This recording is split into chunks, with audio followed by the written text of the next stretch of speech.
Won't you take me back to Tennessee?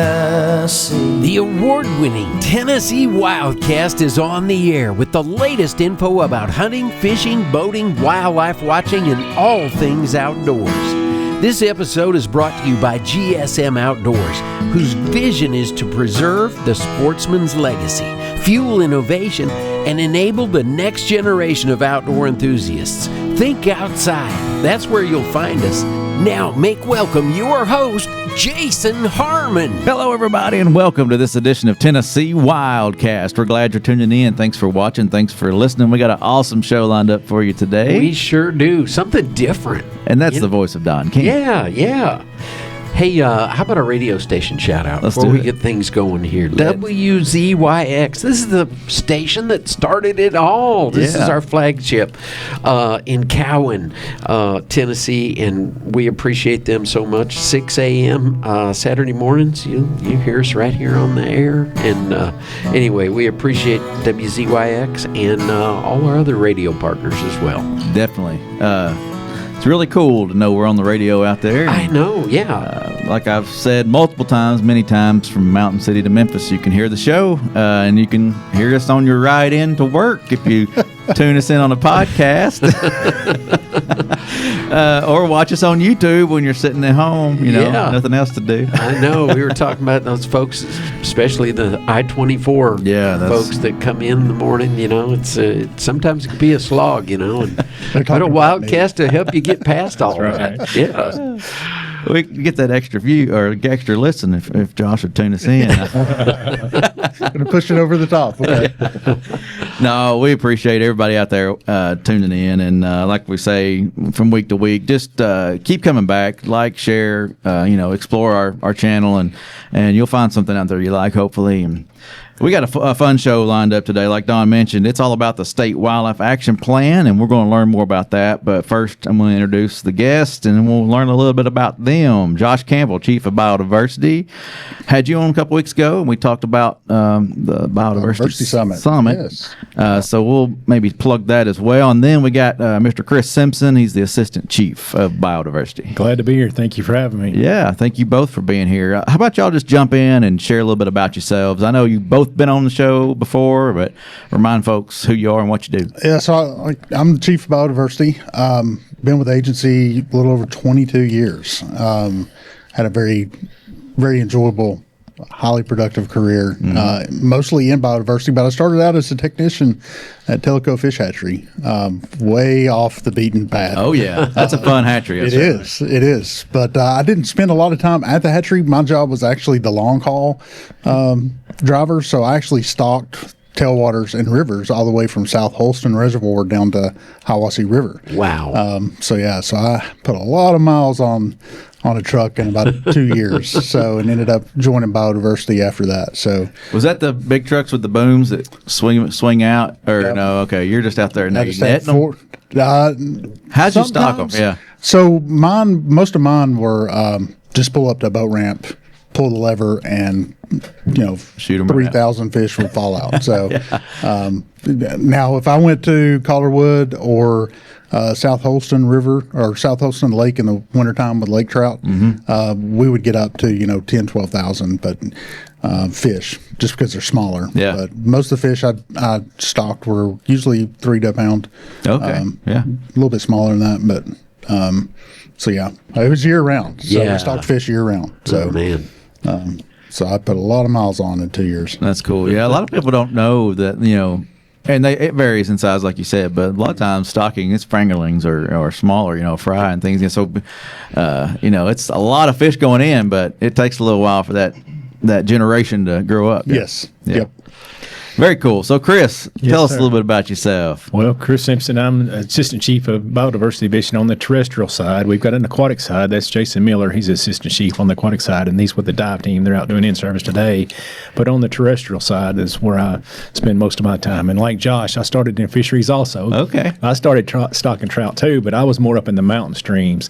We would go to Polk County, meet Tellico Hatchery truck, and get the trout and disperse them out into the mountain streams. And so I worked there for several years, and so we also worked with small ponds and lakes, and community lakes and did stream surveys and that kind of thing. And then, like Josh, moved over to the Biodiversity Division as well. Yeah.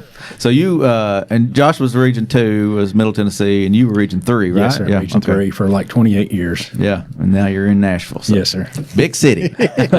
Love it. Sure. Well, we appreciate you guys and the work you do, and the crews that you manage and lead there. You got a lot of great.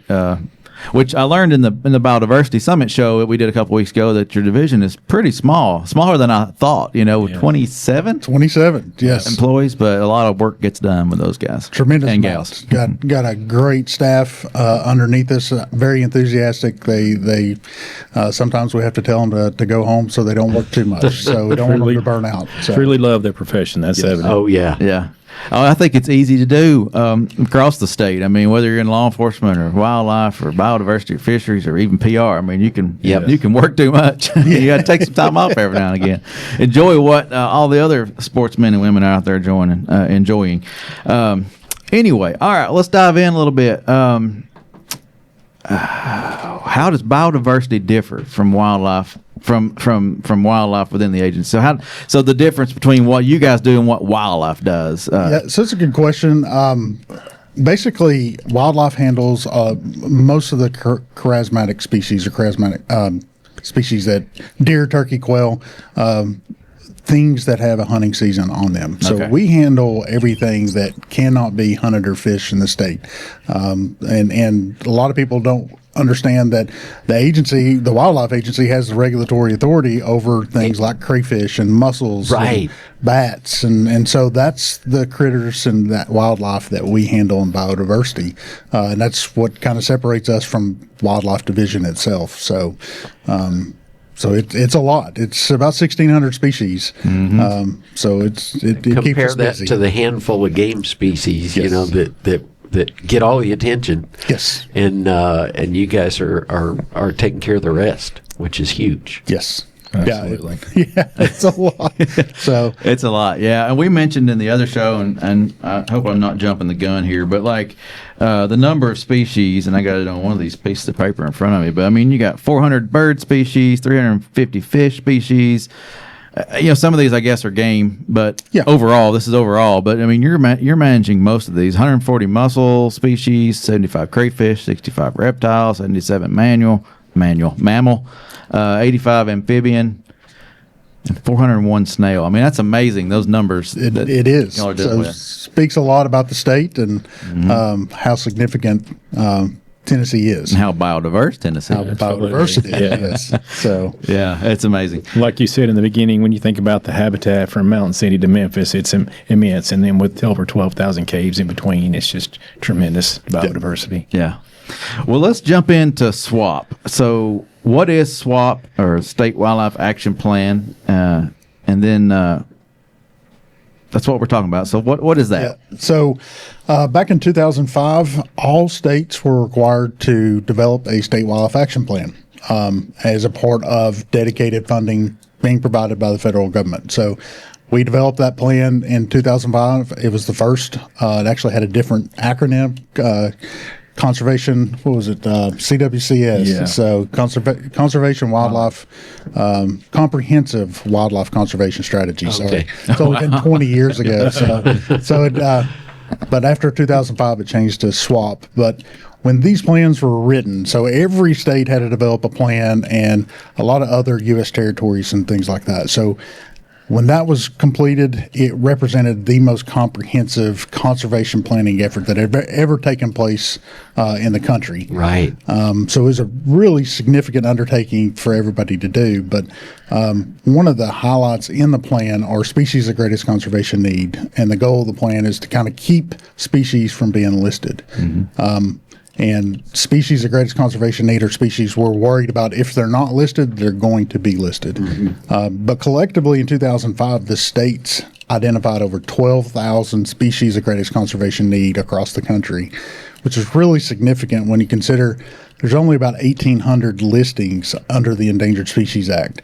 So there's over 10,000 species that if we don't act now may become listed Right. in the future. So But these plans have to be revised every 10 years. So we revised it in 15, and we're currently in our revision now. So, So that's been out for review. Comment period is passed on that, but it was out for people to look at, and yeah. Yeah, it's still online, and our next step now, outside of finishing the document, is to have a complimentary website where people can access different parts of the document. Hopefully, get to some type of mapping, interactive mapping, so they can actually look at some of the data and help with conservation planning. So. First time I ever heard about it was in 2005. We had a special all day long session at ACI, Association for Conservation Information, the group that Jason and I belong to, and go to the annual meeting most every year. But anyway, we did a whole day on it, and what I loved about it was that it was very proactive in that.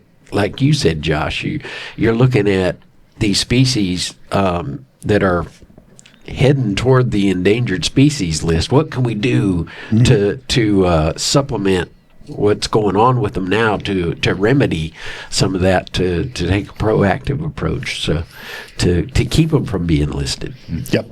Yeah, back then it was called, keeping common species common, being proactive and keeping those the common species around for a long time. I like that slogan. I think that's cool. Yeah, keeping them common. I like that.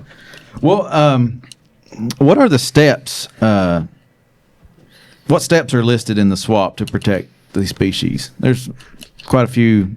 Oh yeah. So there's 8 elements that every plan has to meet. Okay. So the first one is species occurrence. So you imagine every time we revise it, we have to bring in all the data from all the partners and the data that we collect every day to update the species occurrence maps for the state. We also have to have data on all the habitats in the state. The threats?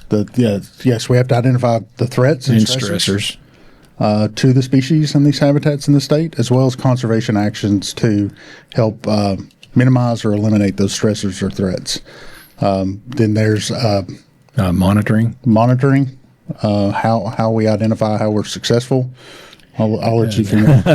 I just happened to look at that right before the show, but we have to discuss how we're going to review the plan, for in the next 10 years and discuss that. We also talk about coordination of the plan, and then finally, we invite public participation as well.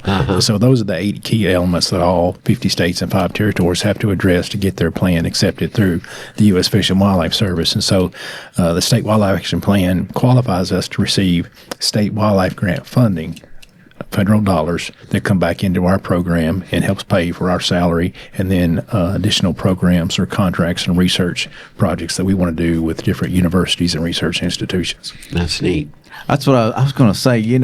27 employees. That's got to be tough to. Gotta have some teamwork. Yeah, within 10 years to be able to monitor all this stuff and come back with this data, and you're going to be all over the place. Oh, our staff are, and they feel it, and they let us know about it from time to time. And that's the one thing. There's 2 things that we can't really change about our division is funding. Unless we get more external grants, but we don't get large increases in funding, and then we can't add staff. The 2 things we would love to do. So we're kind of limited that way. Staff understand it. Definitely not ideal, but we rely on our abilities to build partners and our partnerships with existing partners to get a lot of things done in the state. So we've had many great partners over the years doing conservation projects, and we continue to build those partnerships for future conservation. How about volunteers? We do get a few volunteers. It depends on the person, or the job. So, because we can go, the easiest one, I guess, cave gates. Yeah. When we build a cave gate, to get them on site, let them carry some steel and build that. But some of the habitats we work in are not ideal to take a volunteer on. Right, I gotcha. Go caving and stuff like that. But we do have quite a few volunteers throughout the year. So. Especially some big research events, we'll bring in several people like citizen scientists and, help gather species occurrence data. Yeah, I could see that being a challenge. You're going to go what's splunking or whatever. You're going to be caving. Yeah, going down in this cave, and good luck. Have you ever done this before? So volunteers have to be very experienced and be specialized for the right type of work for sure. Yeah, and so our plan is the 8 elements we just mentioned. Those are things that we're required to put in there. Okay, but every state has a little bit of creativity that they can throw into it, and so the plans are a little bit different on some levels. Those 8 elements are required, but so to kind of help drive conservation planning and prioritization, we have these beautiful prioritization maps. Hopefully we can get some of those to you, but they can use that to prioritize and build those collaborations and partnerships as mapping. But we took a step further, and we have conservation opportunity areas, which are large geographic areas where there's high levels of biodiversity, different habitats, things like that, or areas where we can put ecosystem processes back on the landscape, like prescribed burning and things like that. Yeah. So we have that, and then we have a private lands chapter for 2025. Because we only manage a very small portion of the land base in the state. Over 90% of the land base is owned privately. So there's many more opportunities on private lands for conservation work to be implemented. So we wanted to make sure we address that and recognize that in this plan. So, and then, am I missing? Well, we've got the new regional species of greatest conservation need maps and working with want to work with other surrounding states, and we've got mapped those along with our great partner, the Nature Conservancy. Yes. The Nature Conservancy's been with us from the start on state wildlife action plans and development. In each revision, they've been a big asset to us over the last 20 years, even bigger this go around, because we did, I guess we had some big asks come to find out. But yeah, so there's the regional plan's pretty interesting because it kind of puts Tennessee in the whole southeast perspective, and what we can do to benefit the greater regional landscape. But we also recognize our species don't stop at our boundaries. Oh yeah, a lot of people, a lot of agencies and things. As soon as they get to that admin boundary, they're done. But we wanted to extend that partnership building collaboration across state lines. Sure. Yeah. And put that chapter in there. Makes sense. Those state lines are just invisible. Yes, they are. That's right. Until you see that sign, but that's all it is. You cross the. Hey, what are a few of the species that folks might be familiar with or somewhat familiar with? Well, of course, of course, you've got over 100 federally listed species, and so they include anything from the bats like Indiana bat, northern longear bat, tricolor bat. There's so many birds. Of course, everybody thinks of the bald eagle, but the bald eagles are doing well. They've been down listed and delisted, but there's other bird species. Currently, we're working on alligator snapping turtle project. Yeah. Of course, we've got the eastern hellbender we talked about before. Snot otter. That's right. Lasagna lizard. It's got a lot of great. Lasagna lizard. I hadn't heard that one. Wow. Yeah, that's a new one. Yeah, that hellbender has these extra folds of skin on the side of their body that helps them breathe air through the skin, and so that's where that comes from. But of course, we've got great partners on that project with there's several National Zoo and Chattanooga Zoo that do a Head Start program. We've got a lot of research projects going on. It's so hard to think of them all. There's so many. But back to the other animals. I mean, we've got working with the streamside salamander. We're working with the Tennessee Cave salamander. We're working with the northern pine snake, pygmy rattlesnake. There's almost 1,600 species of greatest conservation need in the state. You can't just rattle them all off at once. There's some familiar ones there, though. Yeah. I know we've done, gotten some video and done some programming on several of those you mentioned. Yeah, we do a lot of bat work these days because of the new disease that was found in Tennessee in around 2010 called white nose syndrome. Right. So a lot of our work is considered around bats and caves and karst and cave gate projects and that type of thing. Real quick, just you talking about bats. Let's shout out to some of y'all's employees. They make some great got great photography and great stuff out there. Yeah. You know, when they're in those caves, they capture it, and it's Yeah. cool to. We've got a core cave team in this course. For Region 1 is Jesse Eaker, and Region 2 it's Michaela Bass and Mallory Tate and Dustin Thames. In Region 3 we've got Daniel Esfonco and Lindsay Shaw, and of course over in Region 4 we've got Chris Ogle and Scott Dykes, and those guys get down in the caves, and they just thrive on finding new bad occurrences and new caves and exploring those cave and karst, that underground, subterranean habitat. They love it. Mm-hmm. They do not get claustrophobic. They thrive on it. It's awesome. And they will actually, some of them are trained on ropes, so they will count while hanging off a rope. Wow. Some instances 160, 180 foot off the ground. They'll be dangling and counting. And I mean, they are talented with the photography and other things, but, just the job skills, the skill set they bring to the job. Yeah. They actually, Dustin and Daniel will actually get called out of state to help with the national gray bat census and go to Fern Cave in Alabama.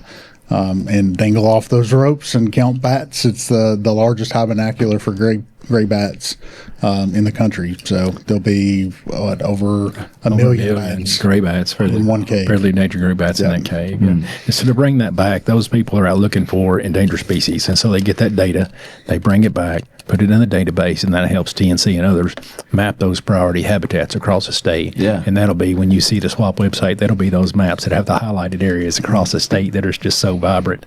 We need to get those guys in here and talk about that adventure. That'd be cool to cover. Yeah, I like that. Hey, while we're talking bats, just a quick white nose syndrome update. It's still present. Of course, it's spreading across the nation. It's in over 50 counties in Tennessee. More and more bats are being found, positive. And so you can observe in the wintertime, you can observe the white fungus on the skin, with the winter field signs, but then you truly have to send a bat off to the lab to declare it, positive for white nose syndrome. But our guys are surveying caves, like you said, each winter and going to a different set of caves every other winter to try to survey for those priority federally endangered species. Gotcha. And so they lay out a plan in the fall and decide on which caves they're going to survey that winter. Yeah. And we have a lot of partners that contribute to that. You think about over 12,000 caves. And so we have a lot of partners that are involved in the Tennessee Bat Working Group and White Nose Syndrome Working Group. Okay. So I'm thinking, we're going to run out of time here. But the challenges that y'all face, what are some of the challenges that you face to make this work happen? Yeah, so I mentioned earlier, you did mention some of it. Staff. Funding's always an issue. Conservation and recovery is very expensive, especially when we get into recovery, and a lot of these species they're at the point they need to be recovered. It's very, very expensive, so it can take many, many years with a high dollar investment to actually recover species. So other issues are going to be disease, habitat loss. It's some of them are. We might make it sound insurmountable. They're not, but some of them are very challenging to overcome. So, but there's a list of. I know I've missed a bunch. Yeah, so it's a lot. Speaking of habitat, and I thought of this earlier when you mentioned the burning and stuff. But you're not only working within your division, but that probably takes you across lines for the different divisions to help you with those projects and habitat and things like that. And then I think that's even a spot where the public can help. The public could implement this stuff on private land. That's what that section's all about, right? Absolutely. Yeah. And the opportunities for funding to help that, because a lot of times people don't want to do the work because they don't have the money. They don't want to pay for the cost share. But there are a number of programs available to landowners to allow implementation of some of these conservation actions. Yeah, people don't realize that, I don't think, and they want to help, and those programs aren't probably advertised enough or well known enough. I got a feeling if somebody wanted to learn more about that, the Biodiversity Summit might be the place to go. Hey, that's a good transition. Yeah, October 22nd. I've got it circled on my calendar. Yeah, we haven't plugged that yet. So the Tennessee Biodiversity Summit is coming October 22nd, like Don said. MTSU campus. Yes, MTSU Student Union Building. It kicks off around 8 o'clock for a light continental breakfast. Yes, That's right. Yes. And then there's going to be amazing speakers. Keynote speakers, Roger McCoy. He's the director of Tennessee Division of Natural Areas, correct? Yes. And then he also holds the state naturalist title. Yes. So anyway, it's going to be a fun event. It's past, present, and future is the theme this year. So going to feed you. And don't you get a shirt? Is there a T-shirt There's involved? a T-shirt available for purchase. The registration covers the cost of the food. Okay. But yes, there is a beautiful T-shirt that's been designed by agency staff, Mimi Barnes and Ashley Garrison. Yeah, they've been nice. great planners. We're excited about the summit and the opportunities for Tennesseans to come and learn about the biodiversity of the state. Yeah. And it'll help understand more about SWAP. In Yeah, this, oh, yeah, you're gonna. Yeah, you're there'll be gonna a learn SWAT presentation. And then Yeah. you may say this again later, but you can go on our website and register for that event and even buy a T-shirt in advance. Okay, yeah. So tnwildlife.org under the wildlife tab. You can't miss it, but if you're just already ready to go to gooutdoorstennessee.com, click the events tab and buy your tickets. So it'll be a great event. Let's see, to wrap it up, after this SWAP plan is finished, so it's almost finished. Come September, y'all just hang it up and done? No more work to be done. No, we have come to find out. We used to, when Chris and I were actually in the field, we actually used to have a period of the year that was a slow time. That doesn't exist anymore. Yeah, So right. the next big thing on our calendar after SWAP's done at the end of September is the Biodiversity Summit. Yeah. But then you fall into the winter, and that's winter cave surveys, and then you got spring. A lot of animals emerge and move, and pond snakes are coming up, and so there's not a slow period anymore. Yeah. we won't just stop. Not a slow period in PR either. It's always something going on. So you heard it here, folks. Our guys and gals out there are 24/7 pretty much. Right. I mean, We there's a lot appreciate going on. what you guys do. Really do appreciate it. Yeah, very much so. So go check out the plan. Do you remember the website right off the top of your head for the SWAP? tnswap.com or tnwildlife.org. Yeah, you can get to it both ways. That's Yes, what I thought. yes. tnswap.com or tnwildlife.org for both the SWAP plan and the Tennessee Biodiversity Summit. So, Don, thanks. You bet. I've learned a lot today. Yeah, me too. And Josh and Chris, appreciate what y'all do. Yeah. Thank you for having us. Send a thank you to your staff for WildCast. From WildCast to Biodiversity. We appreciate y'all. Yes. We appreciate you guys out there watching and listening. Keep coming back. Keep tuning in. Share the show, and hopefully you'll find something you love out there. And go out and enjoy the great outdoors here in Tennessee. This is Tennessee WildCast, and we'll see you next time. Stay connected with TWRA by visiting our website at tnwildlife.org. And follow us on Facebook, X, and Instagram. You can invest in Tennessee's wildlife future by purchasing a license at gooutdoorstennessee.com. That's gooutdoorstennessee.com.